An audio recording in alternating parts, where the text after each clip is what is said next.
कल देश में लोकसभा के छठे चरण का चुनाव है और हमारे इस राज्य में तीसरे चरण का चुनाव है 4 सीटों पर,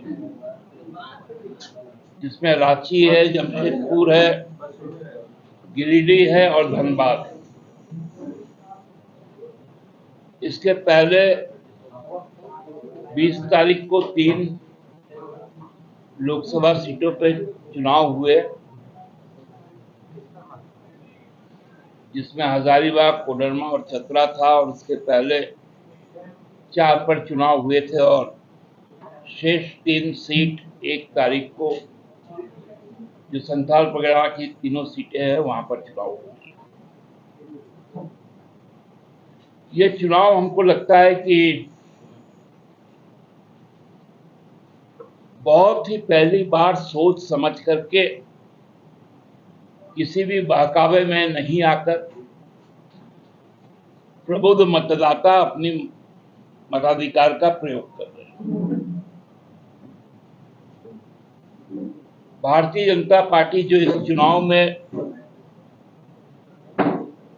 प्रथम चरण से ही पिछड़ते नजर आई और जो भाषाएं उनके द्वारा कही गई,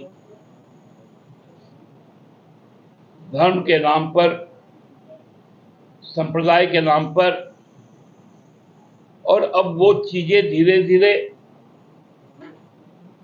जब एक बहुत बड़ा वर्ग उनको निष्कासित करने लगा, तो धर्म से नीचे उतरकर वो जाति समूह में बदल गई। हम लोगों ने देखा था कि जब चुनाव का टिकटों का बंटवारा हो रहा था, जो मतदाताओं का एक बड़ा सबल और प्रबुद्ध वर्ग है, क्षत्रिय समाज, उनके प्रतिनिधियों को टिकट से वंचित किया गया, तो उनकी एक नाराजगी आई। और समाज का एक बहुत समृद्ध बौद्धिक वर्ग,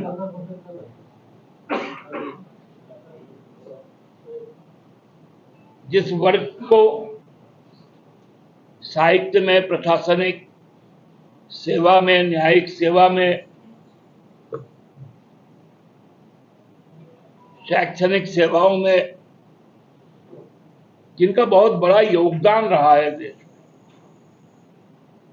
वैसे कायस्थ समूह को भी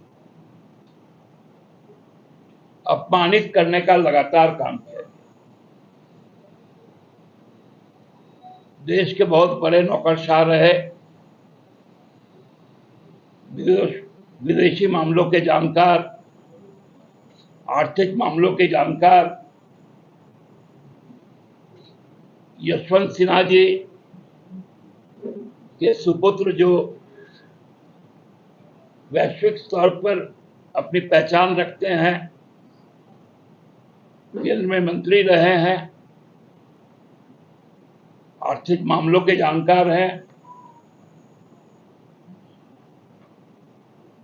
उनको भी निशाना बनाया गया,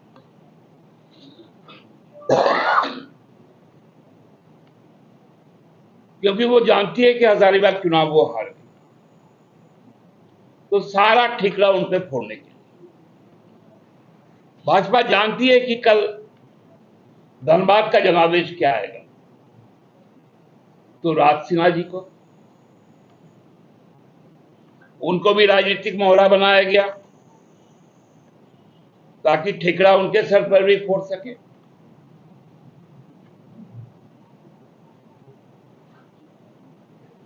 और ये लोग सबका साथ, सबका विकास, सबका विश्वास का नारा लगा।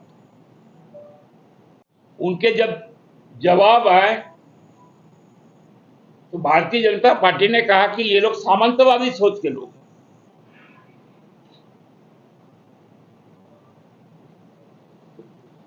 कैसे कैसे रंग बदलते रहते हैं लोग।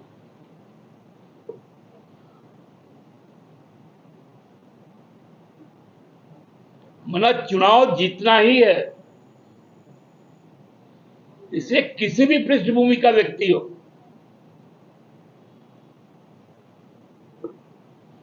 क्वालिटी और पॉलिटी का कोई जरूरत नहीं है।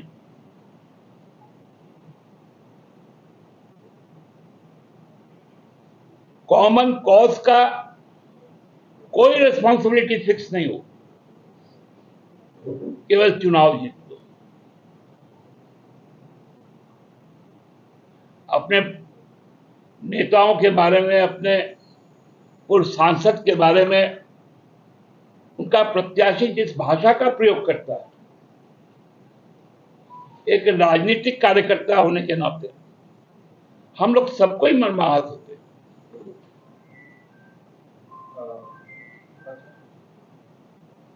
कि किधर जा रहा है समाज। और जो बौद्धिक समाज है उसको तो अब समझना पड़ेगा, यह समय उनका है कि वो अपना दिशा तय करे।